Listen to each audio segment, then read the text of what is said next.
Wait, am I back in bedtime with Bilal?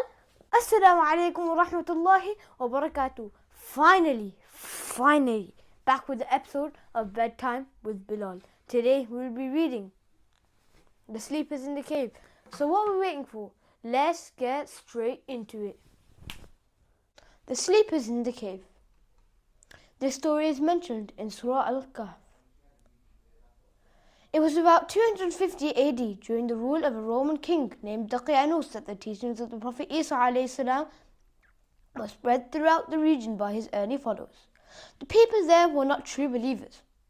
The moon was treated as a god and worshipped, but 7 young men from a noble family accepted the new religion in Ephesus, an ancient city near the western coast of Turkey whose ruins can still be seen today.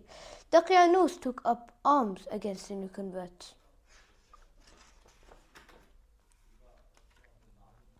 Due to their fearless preaching and willingness to give up everything so as to tread on the right path, they were honored with the high status of being near to Allah Almighty.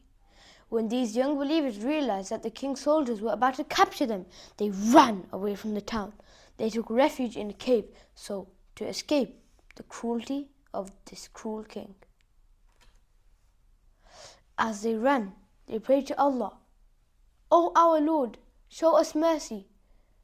Save our lives." They ran far into the wilderness until they found a dark cave.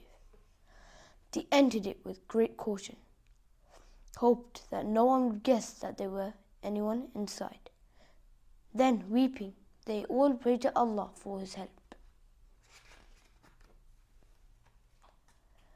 Allah heard their prayers. When they lay down to rest, He caused a miracle to happen.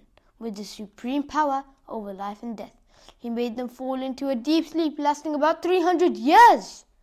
Not only once during this time did they awaken. Neither they ate or drank nor made any sound. They only turned from side to side in their sleep.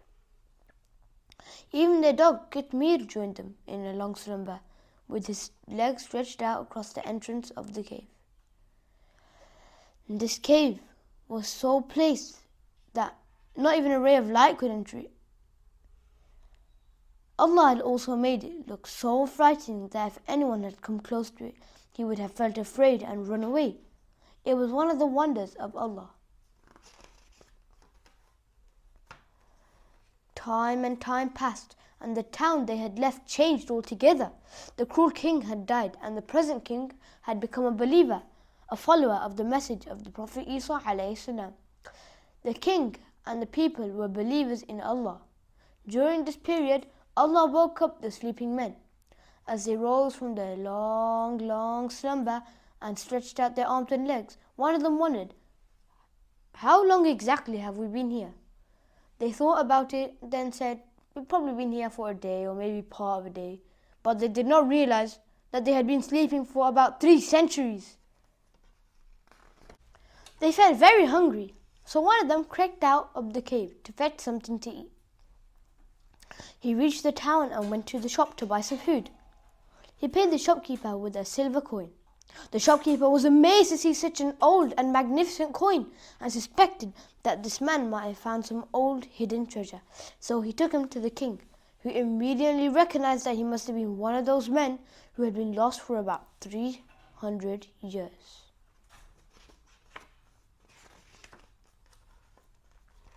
By the order of the king, the date they were lost, their names and other particulars had been engraved on a lead slab, which was kept in the royal treasury.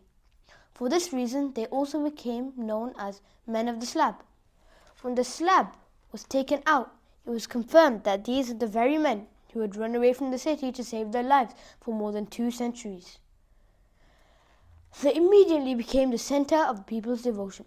The new Roman king, Theodosius himself, went on foot to see them and seek their blessings. When these young men died, a place of worship was built at their cave as a memorial. This story tells us that those who put their entire trust in Allah Almighty will be helped by Him in unknown ways.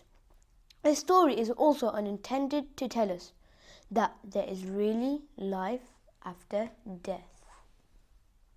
I hope you liked and enjoyed this story. If you did enjoy it, make sure to hit the like button, comment, share and subscribe on this video if you haven't already. And on that note, Assalamu alaikum.